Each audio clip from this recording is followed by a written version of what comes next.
Bom dia, boa tarde, boa noite. Se você caiu aqui de paraquedas, nós somos um grupo de 4 alunos da Universidade de São Paulo e esse podcast é um trabalho com o intuito de divulgação científica, onde conversamos com pessoas com histórias e experiências diversas em épocas diferentes da tecnologia.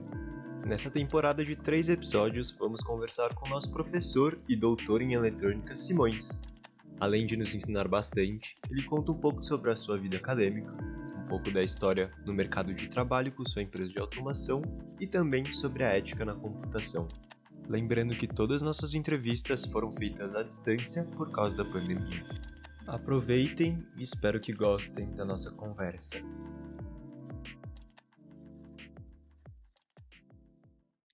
Hoje a gente começou aqui com o professor Simões. O professor Simões ele dá aula de eletrônica para a gente como uma das primeiras matérias do primeiro semestre. Ele também teve graduação em engenharia elétrica, fez mestrado em computação e doutorado em eletrônica. Eu fui um cara assim que viveu essa fase do boom da computação, né? Então, eu sempre gostei de engenharia em geral. Meu avô tinha uma fábrica e eu me criei correndo pelo chão da fábrica. O pessoal puxava muito o saco dele, né? Me paparicando lá na fábrica. Então, eu aprendi muito de mecânica, assim, junto com o pessoal ali que dava manutenção nas máquinas da fábrica. E eu sempre quis ser engenheiro mecânico, assim, quando eu tinha uns 10, 12 anos. Aí, nessa época, eu comecei a comprar aquelas revistinhas de eletrônica e a montar umas coisas, né? Montar radinhos e transmissores e aprender um pouquinho de eletrônica por conta própria, assim. Explodiu um monte de coisa na garagem da minha avó, não é? E aí, se tem alguém que foi diretamente responsável, assim, pelas minhas incursões na área de eletrônica, robótica, computação, foi a minha avó, assim, porque ela tolerou muita coisa na garagem dela, né? E aí, quando eu tinha isso a gente está falando de 1982, aí eu consegui comprar um computador pelo reembolso postal. Eu estava acho que na 8ª série e ninguém tinha computador no Brasil, não tinha uma loja que vendesse computador no Brasil. A gente tinha que comprar assim, importar o computador pelo correio, né? Aí chegou a caixa de computador na minha casa, assim, e eu abri aquela caixa maravilhada, assim, nossa, um computador, né? Computador a gente conhecia. Eu não sei se vocês viram algumas séries do Batman, por exemplo, aquele Batman barrigudo Sim, eu já vi. E o Robin, né, sempre perguntava para o Bate-computador, assim, onde é que era o esconderijo do Coringa, e o computador processava tudo aquilo, respondia para ele, não é? Era aqueles computadores que tinham aquelas fitas que ficavam rodando, assim, e aí as fitas rodavam, assim, e aí de repente ele dava uma resposta, né? Porque a memória, né, naquela época era a fita, né? As informações eram gravadas em tape, assim. E a tape, para te chegar num determinado conhecimento, num determinado dado, tu tinha que rodar a fita até chegar lá, né? A memória de acesso randômico, que tu consegue acessar qualquer lugar da memória com a mesma velocidade, ela surgiu depois disso, né? Então, eu vi aquele computador maravilhoso responder as perguntas do Batman, assim, e eu ficava maravilhado com aquilo. Então, quando eu tirei o meu primeiro computador da caixa, eu liguei ele na tomada e eu achei que eu ia poder perguntar tudo sobre a vida, o universo, né, para ele. E vocês imaginam o tamanho da minha decepção quando eu descobri que ele vinha vazio, ele não tinha absolutamente nenhuma informação ali dentro para me dar. E aí eu caí na real que qualquer resposta que aquele computador pudesse me dar, eu teria que programar ela lá dentro, primeiro. E nesse momento da minha vida, o computador se tornou a coisa mais inútil que alguém poderia querer na sua vida, porque se eu pus a resposta ali dentro, para que eu ia perguntar para ele depois? Tá entendendo onde eu quero chegar? Então o computador passou a servir para fazer joguinho, e era o que a gente fazia naquela época, né? Fazia Snake, fazia Pong, fazia tentativas frustradas de Pac-Man, porque a gente tinha 1 KB de memória, né? E com esse processo, eu continuei com a eletrônica, né? Mas eu comecei a gostar muito de computação, porque a gente tinha que realmente programar direito, né? eu tive que aprender linguagem de máquina, assim, nessa fase da minha vida, assim, né? Porque ele tinha um interpretador BASIC, e BASIC consegue ser pior que Python. Vai ficar gravado aqui, ó. Então, não cabia qualquer coisa que tu quisesse fazer, não cabia na memória do computador. Então, se tu quisesse fazer um programa, um joguinho, uma coisa bacana, tu tinha que programar direto na linguagem de máquina da máquina, né? Sem Nossa, depender de nenhum programa nível, em né? Assembly. Em Difícil. Assembly. Sempre programei em Assembly, a minha vida inteira, assim. Eu programava mais em Assembly do que em Basic, na verdade. Aí, quando começou a chegar perto do vestibular, eu comecei a ficar naquele dilema, naquela dúvida, assim, computação ou elétrica, né? E vários amigos meus fizeram computação naquela época, e computação era assim, tinha emprego para todo mundo da computação, tinha muito mais necessidade de computeiro do que pessoas fazendo computação naquela época. Então, economicamente, a opção por computação seria a melhor opção, né? Por conta do mercado de trabalho. E aí, mas mesmo assim eu fui teimoso, eu fiquei na elétrica. Na verdade, se tivesse uma coisa tipo engenharia de computação naquela época, eu provavelmente seria aquele caminho do meio, né, que muita gente acaba optando, né? Mas eu me sinto muito feliz de ter ficado na engenharia, de ter ficado na engenharia elétrica, né? Eu não gostaria de ter feito engenharia de computação naquela época, hoje, né?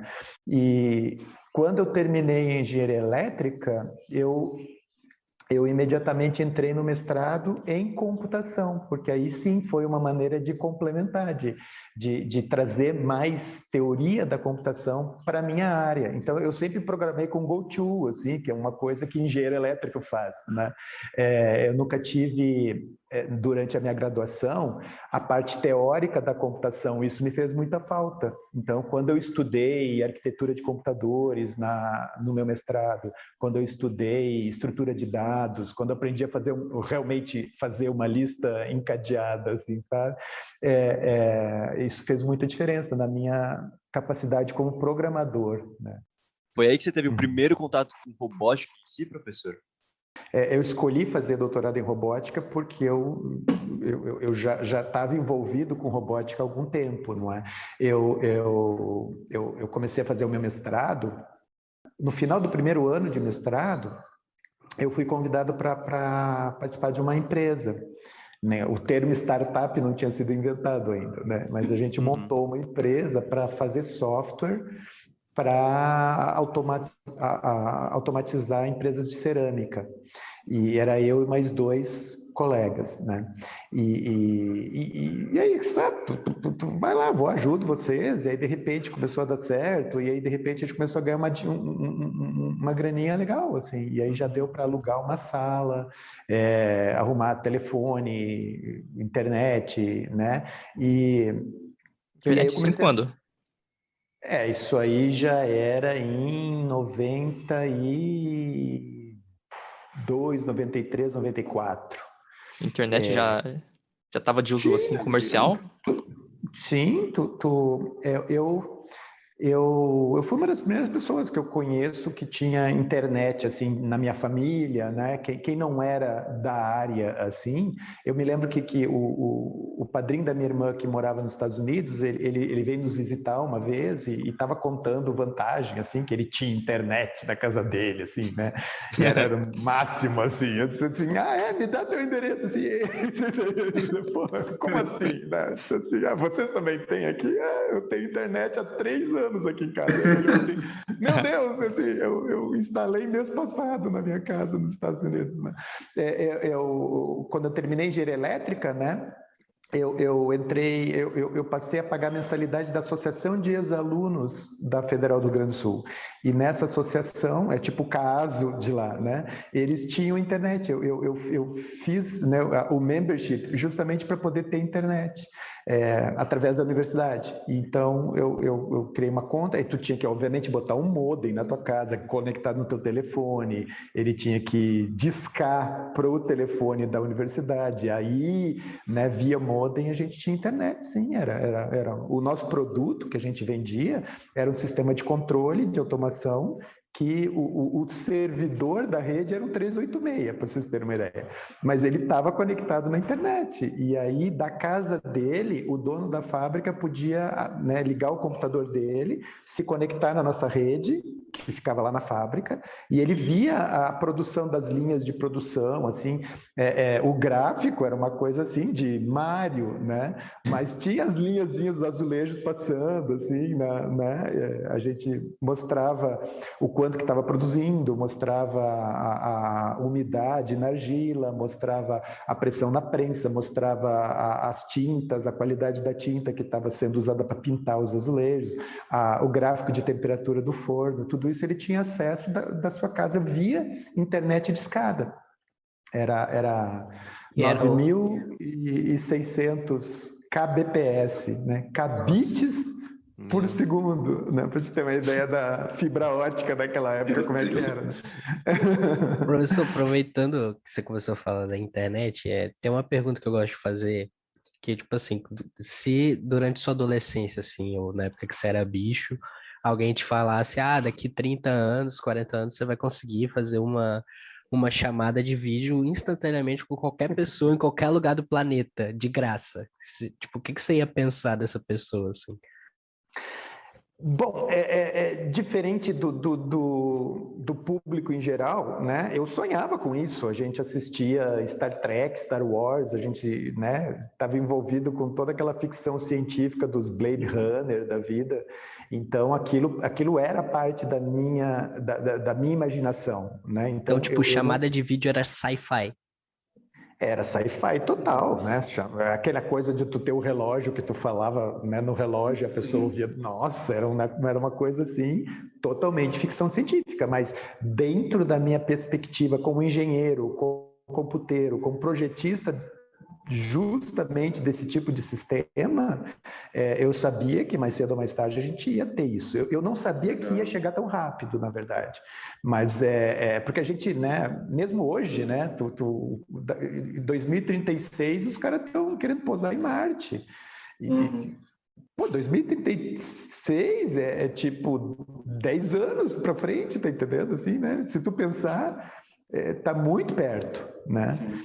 E a gente acha assim que vai demorar ainda, né? Vai demorar para chegar em Marte, né? Mas de repente acaba sendo mais rápido do que a gente pensava. E esse tipo de ligação não me espantava muito a possibilidade disso acontecer. Assim, eu cogitava e a gente pensava até, de repente, em produtos que pudessem usar isso, não é? A gente estava usando a internet para conversar com o cliente, com o dono da fábrica. E seria excelente que ele tivesse um coisa quadradinho no bolso, tipo um celular, que eu pudesse falar com ele, né? E se tivesse isso disponível, a gente teria usado certamente no nosso produto, né? A gente ia para a fábrica, era uma fábrica muito grande, assim, tinha 300 metros de comprimento só a linha né? E tinha 4 linhas de azulejos passando, assim. Então, tu usava o walkie-talkie para conversar com o cara lá do outro lado da linha. Nossa. Tipo, liga o fio vermelho no fio azul. Ligou? Não ligou? Funcionou? Não funcionou. A gente falava assim, né? E a gente andava com pager, com aqueles bip, a gente chamava vulgarmente de bip, na cintura, que era um número que a pessoa podia discar de um telefone e aí a central fazia com que o teu bip tocasse. E aí a luzinha ficava piscando ali, ele ficava fazendo bip, bip, bip. Aí tu tinha que ir para um telefone e ligar para saber qual era a mensagem, entendeu? A gente tinha isso, porque às vezes pifava o negócio lá na fábrica e a produção não podia parar. Então, estivesse aonde estivesse, aquele maldito bip tocava, tu tinha que ir para a fábrica para resolver a bronca que tinha dado, não é? O primeiro episódio da Conversa com Simões fica por aqui. No próximo, falaremos mais sobre a sua inspiração para entrar no mundo da robótica e da sua transição da vida empresarial para a vida de professor. Espero que tenham gostado desse podcast. Não esqueçam de compartilhar com seus amigos e vejo vocês no próximo capítulo. Até a próxima e obrigado!